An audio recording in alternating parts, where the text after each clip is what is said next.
Seka, when I do raids sometimes I mess up, and I'm not sure why. What do you mean? Do you not pay attention to the emotes? Do you not know what to do in the order? Yeah, kind of confusing. Oh, no problem. I'll make a video and explain all about it, okay?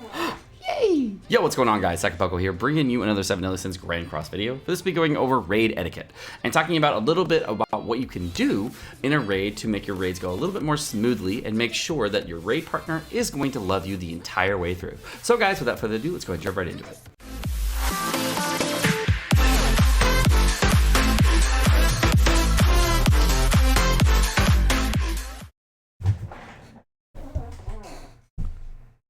Guess the power went out. Oh well, guess I gotta make some money. So guys, without further ado, let's get a word from our sponsors to keep the lights on. Big Kex, because you know, I'm using a computer to record right now. Introducing a revolution in gaming. Foot Mouse, the first science-based gaming mouse made for feet. I've been using Foot Mouse since 2017, but not on land. There's a lot of controversy as to whether or not Foot Mouse should be termed legal. It's just such a huge advantage, but it's still all about skill. Foot Mouse just raises the skill gap. It's a whole different level of play. Foot Mouse, get your foot in the game. Gotcha. Get it? Because we're gonna do a gotcha. Raid Shadow Legends is a fun, fast-paced action RPG where you're able to collect champions, upgrade them with artifacts, and battle against dragons. If you start now, the daily login rewards have actually doubled from 90 to 180 days, and each day you can claim your free reward from energy refills, silver gems, and the free new legendary champion, Sile of the Drake. If you're a new player, go to the link in the description below, and you'll get 100,000 silver coins plus a new free champion, Acolyte. All these new treasures will be waiting for you here, and will only be available for the next 30 days. Good luck, and I'll see you there. Oh, I killed both of them! You ever just wait here for a raid, and you're like, come on!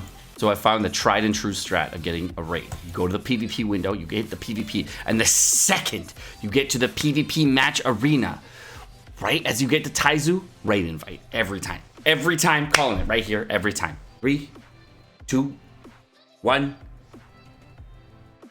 Raid invite.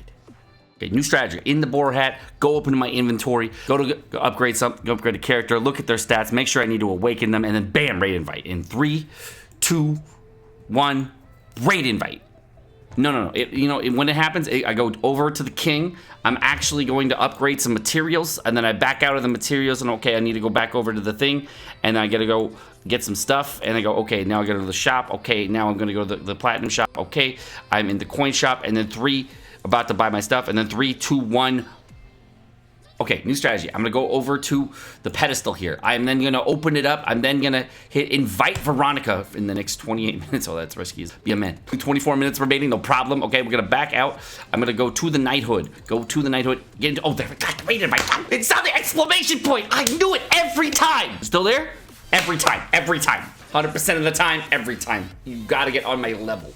Oh, that's how you do it. Now we're going to go into raid etiquette. So first thing I am going to do, I am going to get to my gear. I am then going to equip the correct equipment, make sure it's all done. Well, blammo. The equipment is on. I'm then going to attach the appropriate food, whether it be gold food, attack food, whatever. I'll do gold food this time, whatever. Back out. Gonna go check for my friend's Gowther. It's on the left-hand side. You can see mine is in the middle, no problem. And then we are good to go. Stagger the Gowthers, and you're good to go. So Sekapoko, why does it improve? It's like, why should I ever stagger my Gowthers? So the way this works, without a diagram, the card that you receive as your 7th card as you start is a random card, but both players receive the same card based on positioning. So let's say I receive whatever card I receive, I'll tell you what card my friend has in the respective position.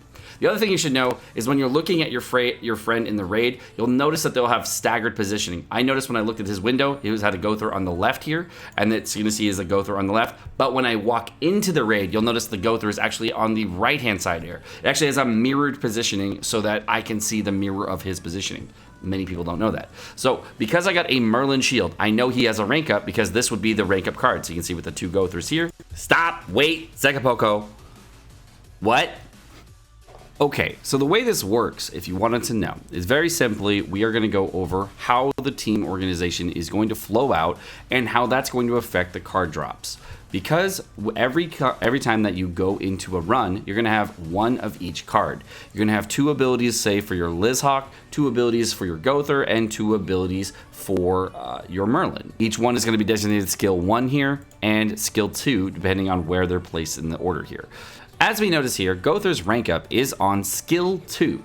And because his rank up is on skill 2, that's the spot that card has to flow for the 7th card as you receive it. You'll also notice that on the screen that I actually received a Merlin Shield card. I received a Merlin Shield card in the skill 2 spot, and his Gowther was in the same spot as my Merlin.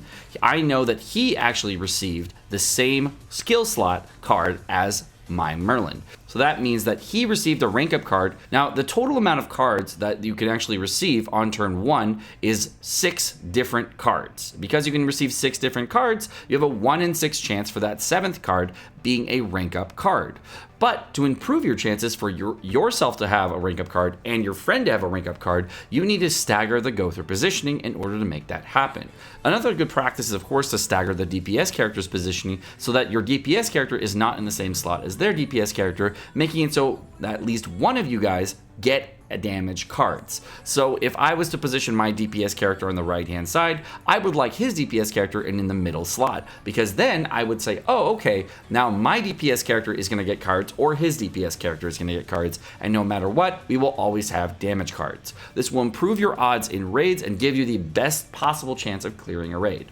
That's how I know he has the rank up card. I'm going to go ahead and do a rank up. I'm then going to pop a shield, and I'm going to go ahead and do a Merlin 3-star right out the gate. Most players don't rank up on turn 1, but this guy's doing hard and he's not into raid etiquette yet. Typically, you do not want to use a rank up on turn 1 and then use your 2-star ability right away. So this guy's already made 2 mistakes in the raid. First off, you don't use rank ups on turn 1. You use dump your crappy cards or dump cards you don't want to have ranked up on turn 1, so you can actually get more chances of getting more cards. Again, with the Gowther thing, his Gowther had his card lined up here, and my Merlin had the same spot card. It's the second ability, and that's why I know he had that card. So I don't know what cards he has now, but I do know what card he is going to have on the first turn. So instead of having a 1 in 6 chance of actually having a matched card, we actually have a 1 in 3 chance of getting the rank up card. So it's a lot easier and a higher chance. Nice thing about having a Merlin 3-star on the first phase here, though, is I'm able to actually just go ahead and full nuke here, and I don't have to worry about anything. He didn't bring any buffing characters, but that doesn't really matter to me because I'm able to use a full send damage on my character and do tons and tons of damage. This my Gowther actually hasn't taken any damage here. I don't have to worry about anything. Now, he's not really sure how much damage I do, so he's actually using a single rank up on himself in order to give himself more damage. That is another thing you should never do. You should never use a single rank up on yourself in a raid because there is a friend with you. That's only going to help one character on one team of your whole roster versus actually helping out your entire team and your friend's team. So don't use a rank 2 Gowther, rank 1 Gowther on yourself. Use a rank 2 Gowther to help everyone else out. The last thing in a raid is you want to make sure you're using the correct emotes. Whenever you have a rank up card, you want to make sure that you let the other friend know you have a rank up card. If you have a buff, you let them know you have a buff card, or you don't have a buff card, or you don't have a rank up card. Very simple. If you want to say goodbye and thank you, you just tell them, hi, thank you for the run, you have a nice day, and that's it. Okay, just be nice to your fellow people in the raid, no big deal. And then at the end of it, of course, if you're not sure about your damage, just throw in a little shield. No big deal. Just throw in a little shield. Not even a big deal.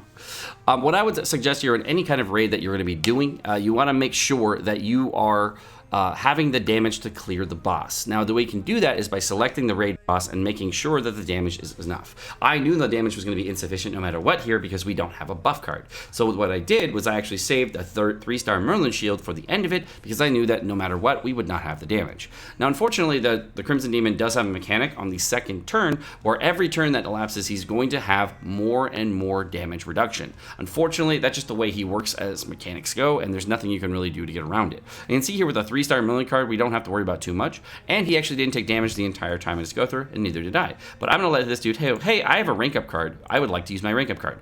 I'm going to go use my card. Boom, boom, boom, boom. I use my rank up card. Maybe he has another one. Let's see. He didn't have a rank up card. Oh well, it's because he used it on the previous turn. This is something that you shouldn't do. You should definitely wait for rank up cards on your friends and then try to do as much damage as possible together. Rather than just trying to worry about yourself, worry about you and your friend, and then you'll be able to do more damage overall as a team, and your runs will be much faster. You should also worry about your team composition before you're doing a raid because it's very, very vital to have the right units. This man brought a blue king as well as a green Meliodas, neither of which are really good raiding units in any situation. A green Meliodas doesn't really provide a ton of damage to the team composition unless he gets to very low HP, which really shouldn't happen in a raid situation. You should be at much higher values of HP because you're able to do tons of damage to the boss, and you rely on yourself as well as your teammate to get there. You can see here I did about 40,000 damage because we don't really have a buffing unit, and he's having to use a heal card for no healing on our team, and then a counter strike on his Meliodas, when really Meliodas isn't going to take damage at all in this turn. The character that's going to take damage every single hit here is going to be his Gowther, and the counter card that Meliodas is bringing is not really a good unit. So the big thing that he did as a mistake in this raid is he brought the wrong units. He brought units that were really good for story mode and not good for raiding. And it's probably because he didn't work on them too much. He used Meliodas with a big counter, boom, boom, boom, boom. And he got lucky, and we were able to do 100,000 damage on here. Nice, good job, buddy. Personally, I would not be using a green Meliodas anytime in a raid just like this, because you're going to be limited to only using hard mode. Doing extreme mode would be very difficult with a green Meliodas, and you can definitely try to get it done, but as you can see, even while getting hit one time down to 50% HP, he only did 100,000 damage, when you can easily do much more than that with a Lizhawk or a Demon Meliodas on the final phase. It's really not worth doing. Really try to bring the appropriate units. But thank you for the raid. Alright guys, my name's Sekapoko. Thank you so much for watching. Hope you guys enjoyed this video. I haven't gone over every possible thing that you can do in raid etiquette, but I wanted to give you a brief tutorial on exactly what you could expect going over raid etiquette. Have a great rest of your day, guys. If you want, of course, like and subscribe. It always does help out the channel, and you guys want to turn notifications on, you can always be notified every time I drop a video. Have a great day, guys. Peace.